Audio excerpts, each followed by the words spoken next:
And thank you everybody for showing up today. I know it is your lunch hour, and yeah, user research hopefully is a topic that you're interested in engaging and learning more about. And yeah, let's get started right away here. So a little bit about me. So Kim was saying, I started I'm a freelance product strategist and a workshop facilitator with a bit of a unique background in that I come from a sales and marketing background. I worked at Salesforce for some time as a business development representative. I was the director of sales at Box of Crayons, which is a local kind of consulting firm. I was the head of marketing at a startup called Actionable. And more recently, in the last year, I've been learning a lot about design sprints and bringing ideas to life. This is what I love to do, is help people figure out how do you bring your product to market and find that product market fit. I took a certificate course from AJ and Smart, and I have been diving into the world of design sprints ever since. Just a side note, for fun, what I do is run a podcast called the Ikigai Project, where I interview people about what drives purpose in their life. It is not related to work whatsoever, but if you're curious about that, you can check it out on your podcast app, wherever you find that. Shameless plug. So let's start off with just kind of getting a sense of how what everybody's comfortable around, or the level of knowledge and experience around user research. So on a scale of 1 to 7, and I want to have you put this in the chat box in a moment, where 7 is, I am a user research expert. I have done this before. I love it. I breathe it. I wake up thinking about what my users want. That's a 7. A 1, on the other hand, would be, I'm totally new to user research. I'm curious about it, but I'm just trying to figure out what my users really want and how I can better understand them. So on a scale of 1 to 7, can you just put in the chat where you would maybe put yourself? Just love to get a sense of where everybody's at. All right, so we've got 3s and 5s, some 5s. Great. Got a 2. Okay, so we got a mix. This is great. And I'm sure a lot of some people in between as well, which is great. All right, well, so let's move on. There's clearly a lot of wisdom here in the room just around user research, or even just intuition on what makes for understanding our users goals and objectives a little bit better, and maybe even some frameworks that you're already familiar with. For today's workshop, what I'm going to do is unpack 3+1 bonus counterintuitive principles for user research. And, counterintuitive, I think, is kind of based on where you're coming from. Some might be more, provocative than others.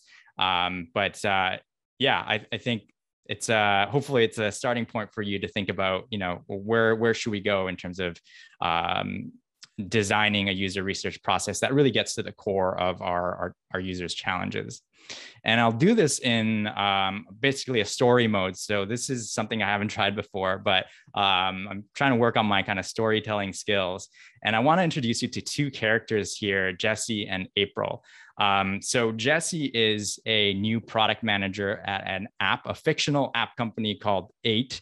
They have a fasting and meal tracking app for health-conscious consumers looking to track their nutritional intake.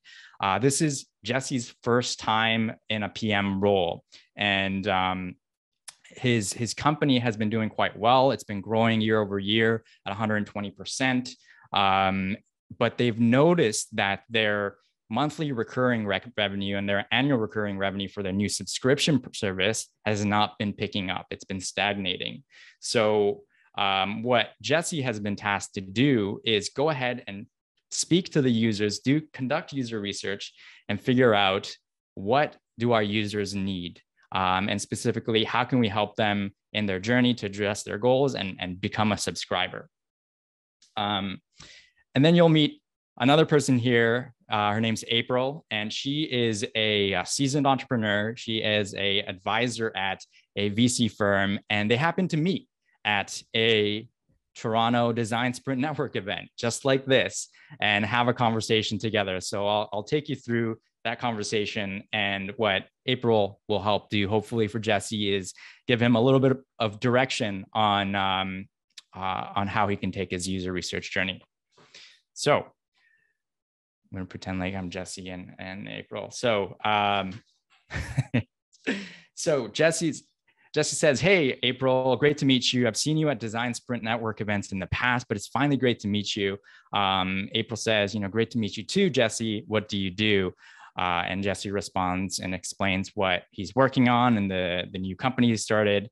And April says, well, how's the user research going? And Jesse, honestly, open, says, well, I asked my boss about any quantitative or qualitative data they have about users. And she shared with me basic demographic data like age and location, and some psychographic data like their eating habits and goals. And about a year ago, they hired a marketing consultant to create a user persona based on the information we collect.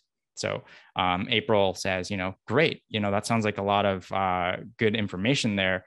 Has the user persona been useful for you? And Jesse responds, honestly, I don't even know if people use it. It's a nice, beautiful document. Sounds like they spent a lot of money on it, but I can't really find actionable information about our users and what we can do to better serve their needs.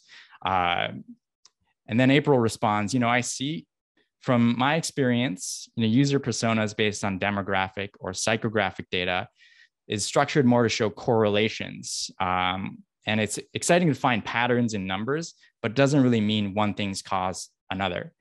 Let me take you through 4 of my principles on how you can do better user research so that you can find the true needs of your users. So this is where she starts. She brings out, as all of us here probably use, a sticky note and writes down her first principle. This the persona, find jobs to be done. So with personas, just because say James Jones is a 43-year-old father of 2 kids living in the suburbs, has a body fat percentage of 32%, drives a minivan to work, doesn't mean he'll download and subscribe to your service. His reason for subscribing to your service might be more specific, right? He might get it because there's a high school reunion coming up, or he started playing tennis with his wife and would like to keep up with her. And Jesse responds, right, that makes sense. So context is important. What do you suggest doing instead? And this is where April goes into a little bit of the jobs to be done concept. So with the jobs to be done concept, it comes from Harvard Business School.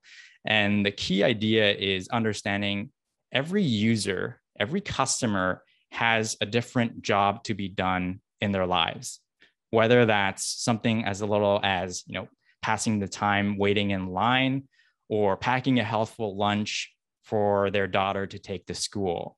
When we hire a product, we essentially hire it to do a job. If it does the job well, we'll rehire it. If it does a crummy job, we'll fire it and find an alternative. So when we focus on customer trends and demographic information that's curated in something like a persona, it takes us in the wrong direction. What we want to be doing is looking for the jobs to be done that show the causal drivers behind a purchase. And this is where Jesse goes, okay, got it. Jobs to be done. I think I understand it, but can you give me some examples? So April takes out a sticky note and starts putting down some potential jobs to be done for Jesse. And so they brainstorm, some of the potential ones for an 8 user could look like track daily nutritional intake, meet weight loss goals, feel more, confident about dietary decisions, prepare for the summer beach weather, avoid sugary snacks, or stick to a specific diet that they're going after. These would be some of the specific jobs that they're looking to get done. So, of course, Jesse's like, okay, this is useful. I'm trying to get a better sense of what are they trying to accomplish? What are some of the goals? But how do you make this actionable? How can I make this something that I can bring back to the team? And this is where April says, I love where your head's at. Before we jump into action, though, let's take a step back and let me unpack the second principle, which is uncover the real obstacles. And a job to be done, hypothetically speaking, you get a good sense of what the user is trying to achieve, but rarely is the first challenge the real challenge behind that individual, achieving their objective. So let me tell you a story, April says, of a innovation consultant, Bob, to illustrate the point. So Bob Moesta, who's a famous innovation consultant, and she goes into the story of this experience Bob had with a client. So back in the early 2000s, Bob was hired by a Detroit area building company to help bolster sales for a new condominium. The company targeted downsizers and retirees looking to move out of their family home and start their new chapter of their life. The units that were built were appeal to that segment. So they were priced between 120 to 200K. With high-end touches like granite counters and stainless steel appliances. The unit got a lot of traffic, so they had a lot of people coming in to speak to their sales representatives, but sales didn't really move. And so Bob decided to take a different approach to see if there's another way that he can understand his users a little bit better. So he asked each of the, in this case, each of the clients, the buyers, to draw a timeline of how they got there.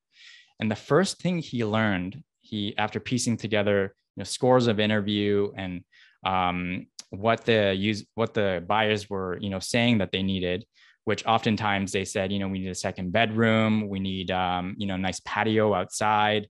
There were a lot of things that they said, but there were no kind of exact kind of puzzle pieces that fit together. And even though everybody was a downsizer, wasn't really clear on what their main challenge was. So this still remained a bit of a challenge for Bob in trying to figure out, okay, what is the core of the issue? But one thing came up in their conversations that was kind of a unifying thread, which was that the buyers needed to figure out what they needed to do with their dining table before they decided to move. And so April continues to share the story. Prospective customers continue to say that they wanted a bigger living room, a large second bedroom for visitors, a breakfast bar to make it entertaining and easy to entertain. But they didn't really need that dining room. And yet in the conversations, people kept saying that as soon as I figure out what to do with the dining table, I'm able to move. And so when Bob was kind of reflecting on this piece of knowledge and, thinking about, okay, what does a dining table mean to a family? It's the home, it's the hub, it's where people come together and do, special dinners, celebrate holidays, do homework on the table. It's a really meaningful part of a family's life, especially, downsizers looking to move into their next chapter, but to still remember their connection to raising a family.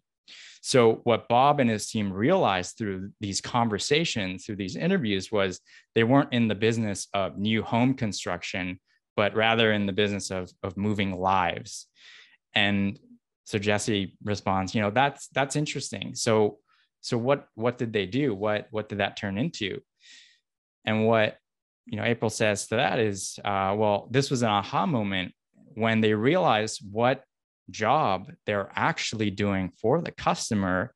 They started rethinking about how they positioned and talked about the condo offer. So they actually spoke with their architect and reduced the size of the second bedroom, created space for a dining room. And to reduce the anxiety of moving, they even provided moving space or moving services, 2 years worth of storage, and a sorting room in the condo development for people to figure out what they wanted to keep and what they wanted to let go. So it was a huge shift in the way that they positioned and brought their product, and that was or their offering.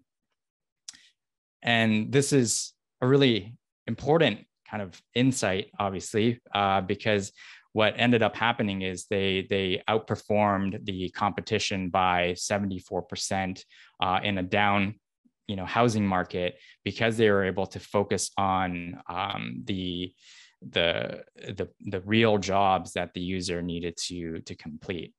So going back to the principle here, how do we unpack beyond just the main jobs to be done? What are the obstacles that block them from achieving that goal? So let's take a moment to think about it from Jesse's lens, where one of the jobs to be done for a user for their app is to meet weight loss goals. And within the jobs, and April takes out a different color post-it note here, there are the different jobs within that job will be meal plan for my new diet, track the food that I eat every day, avoid snacking in the evening. Those could be sub jobs from this main job here. And then within that, there's a pain point. There's something that holds them back from actually achieving that goal, completing that task. So let's say for a meal plan for my new diet, a typical user might be thinking, okay, there's so much information, I'm really not sure where to go, where to start. Or for tracking the food that I eat every day, it's really annoying to have to stop and record my food after every meal. And then for avoid snacking later in the evening, could be it's hard to stick to a plan when no one is watching. When you dig into the bottom, kind of the pain points underneath the jobs to be done, you get something actionable, you get something tangible to actually build a solution around. And that's the depth of the jobs to be done that you want to get to, that you want to unpack. So with that information, Jesse's like, okay, I think I have a better idea of how to think about jobs to be done and uncovering what's really going on here. So what do I do next? What do I do with this information here to take it to the next step? And April goes, okay, so let's assume that you did your research, you discovered the critical jobs to be done and the roadblocks in completing that job. What I see a lot of startups make in terms of mistakes is they immediately go into solution mode, and add to that list of features that they want to build out. Goes on the product roadmap, and the product backlog gets cleared out before you can actually start working on it. What you want to do instead of just going out and building a solution immediately is to focus on tangible interactions over conceptual conversations. And Jesse's like, okay, that sounds like a lot of kind of lingo here. Can you explain it to me? Also, April says, okay, so the difference between tangible interactions, and this from a design sprint lens, is you want to put something real, something practical, something that they can interact with so that you can get better feedback. Better feedback comes from when you can see them using your service or giving you feedback on something real and tangible, rather than, what would they wish they had, or what would be kind of a conceptual idea that they would really enjoy. So instead of waiting for months to build something, why don't we test out something with what's called a prototype? So what a prototype is essentially a really low cost, lo-fi option to showcase the value proposition of the new idea. So again, we're not talking about something super complex, but something good enough to explain how this would solve your problem. So it can be something like a one-page outline of the new, feature you're building out. It could be a slide deck taking them through the steps. It could be a short video, a basic wireframe, maybe even a landing page, depending on, the type of business that you're in. So there's different ways that you can apply this principle where you're creating something tangible for them to interact with. And there's good research out there around usability testing is one of the best ways to get actionable feedback. So prototyping early allows you to save some time down the road. And as Jesse, as a design sprint fan, all about this. It's kind of maybe even a step before you go into a design sprint and then build something out a little bit further. Great. So that's the third principle. The fourth principle, and this is kind of a bonus principle, is okay, Jesse is intrigued and he's ready. He's he's ready to integrate some of these ideas, but what he's feeling is, and he expresses this to April, I feel like I'm overwhelmed here. It sounds like I need to do months or at least weeks of research talking to various users to find out what's going on. And it just feels like I'm a little bit overwhelmed. And April here says, actually, you don't need to have tons of user research, whether that's quantitative, qualitative data, to understand what your users' jobs to be done and pain points are. You only need 5. And there's research from the Nielsen-Norman group that says 5 users can give you about 75 to 85% of usability issues that they might have. So if you have a user target or a segment that you think has good potential that you can serve, start with them, start with 5, and it'll give you a lot of good information instead of having to, do a ton of background research. And this was a huge weight off of Jesse's shoulder, just knowing that 5 users can give him a lot of information that he can bring back to his team. And so that was that relief, plus the confidence of knowing, okay, I know where to go and I know some of the principles here that I can apply, allowed him to look forward and continue on with that design sprint event and bring back to his team some new solutions and ideas. And just recapping, so and here's the usability problem. So you can see here that after 5 users, you see significantly diminishing returns in terms of feedback, or in terms of feedback that's useful. So in summary, there's really 4 principles to get started with good user research. One is ditch the user persona, or at least be mindful of the fact that a persona doesn't tell the whole story. What you want to do is find the jobs to be done, the unique challenges that user has, so that you can make it an actionable piece of information that you get from interviews and research that you do. The second is uncover the real obstacles. So within each job to be done, there's probably another sub job and then an obstacle that's holding them back. So taking the time to speak to users, understand where they're coming from, and see if there's trends in what they're saying, and understanding the words that they're using to see if there's a common trend with that. Third is tangible interactions over conceptual conversations. So using something like a prototype to help them go through the process and see what they think, and get real kind of feedback right there, rather than just what do you want, what's missing for you. Conceptual conversations really make it hard for the user to give you tangible feedback. And then start with 5. Who are the 5 users that you can speak to get this going? I guess if there are no other questions, or if there are more questions, please type it in the chat, or feel free to unmute yourselves. We do have some more time, but Peter, is there any last words before we close? Yeah, so just a couple of things here. So there's a user research template that I put together that is just basically, if you're testing something like a prototype, you can check out the video explainer and then a link to a Miro board with collecting that information.